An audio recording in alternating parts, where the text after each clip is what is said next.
So most people are not dying from this coronavirus, right? If you look at the other flus, many people died from it. Like swine flu, 60 million people got it. I think about 300,000 people died from it, 18,000 in the United States. So first of all, we have viruses all around us. We have about 380 trillion viruses in our body, 60 trillion bacteria in our body for about 6 trillion cells.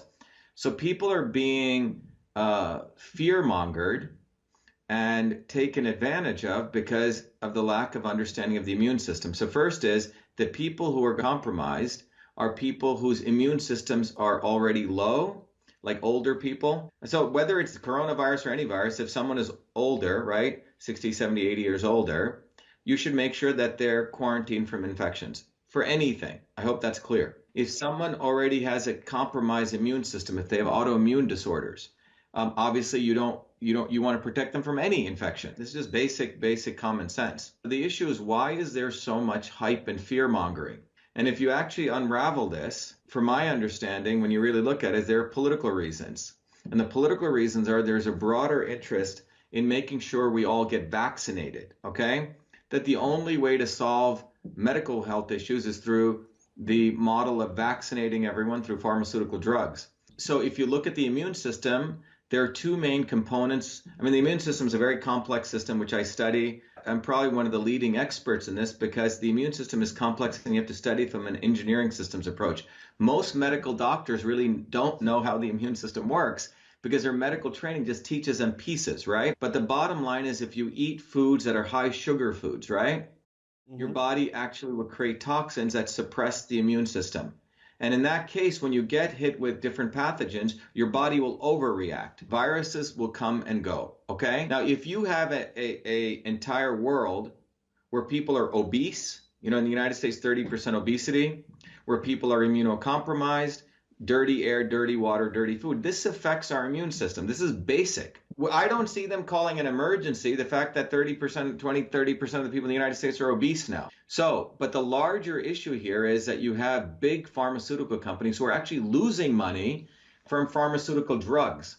So their only way to make profitable revenue is to vaccinate everyone. Vaccinate, vaccinate, vaccinate. Their model is to have 7 billion people in the world all on vaccines. So think about it. If that means crashing the US economy or crashing the world economy, let's say it would cost $5 trillion, but they can make 10 trillion a year, they're going to do that. And so the health policy is being run by people who absolutely are practicing fake science. They may know this, but they are essentially promoting a model that you need to vaccinate people. Only Western medicine can solve the ills of the world. Forget the fact that food is medicine. Forget the fact that, you know, you need to, supplementation is good, and that there are many other forms of medicine, meditation, stress reduction, all these things. Their goal is a monetary, you can just follow the money. It's not even conspiracy, okay? The lawyers and lobbyists and politicians create problems, right? And they create fake problems and they come up with fake solutions. They don't ever come up with real solutions, because the real solutions would mean that they have to let go of their own power.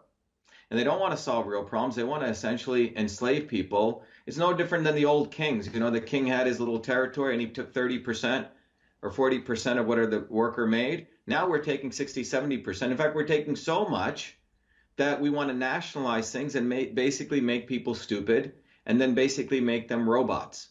That's where all of this is going. It's going through utter nationalization of things. We've nationalized security, right? We watch everyone with cameras all day long. We do not teach people how to eat right.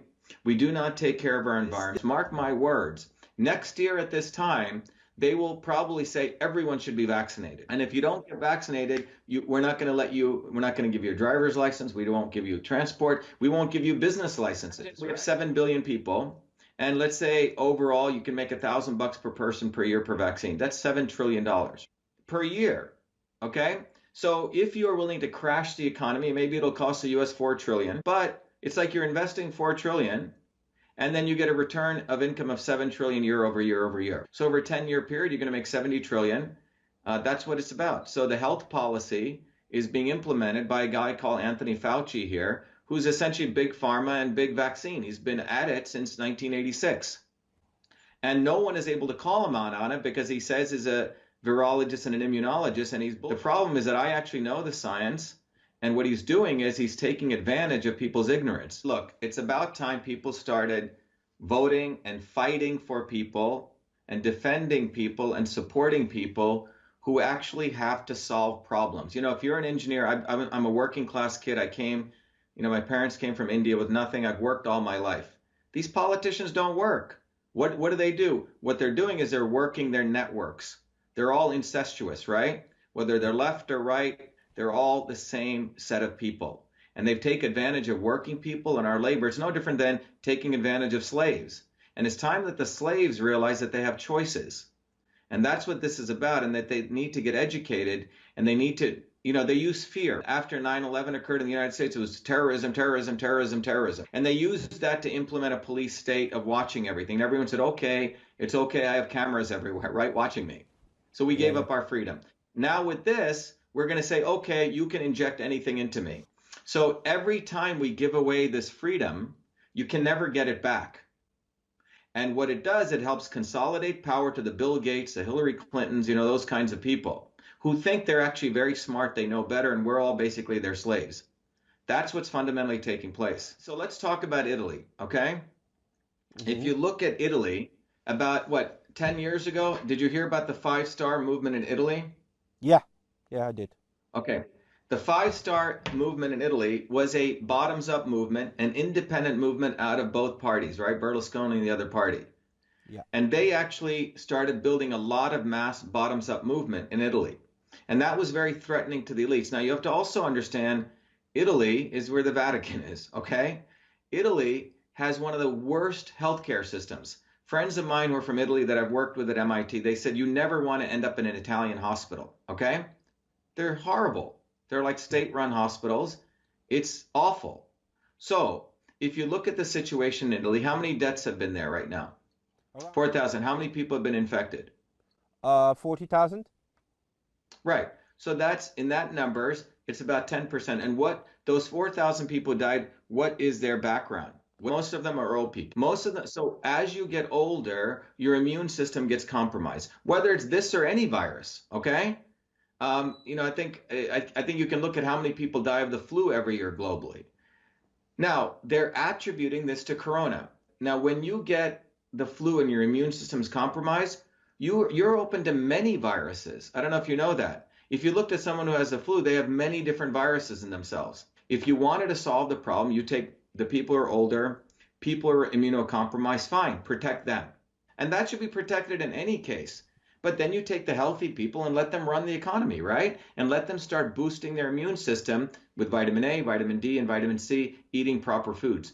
You don't shut down the entire world. This is unheard of. So the entire concept of this virus kills this person is not true. It's a compromised immune system, meaning that if you don't have the proper infrastructure within your body, your immune system will overreact, okay? And people need to wake up and realize that they need to start using their brains and their common sense, because fear is how fascism comes. So you have fear, fascism, and pharma. That's where we're headed towards. So think about what's going on. People are waking up and they're getting smart. They just need proper education and information. That's what, my mission is. My mission is to educate people. And it's for me, it's very interesting because my whole life has been about health. I grew up in India, in a small village and also in the city, watching my grandmother was a traditional healer.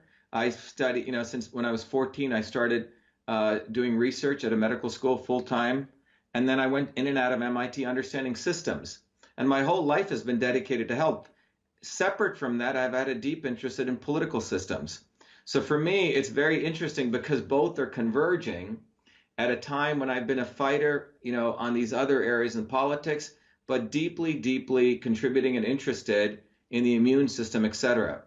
So I think it's all good. It's just people need to realize that they need to understand that their choices, what choices they do, will determine their future. And it's really time for people to get out of their ways, overcome their fear, and start realizing what are they going to put inside themselves and who are they going to vote for and elect. That's really, it's all up to them. There's more of us than them. That's what people need to realize, okay? Otherwise, we can be brainwashed.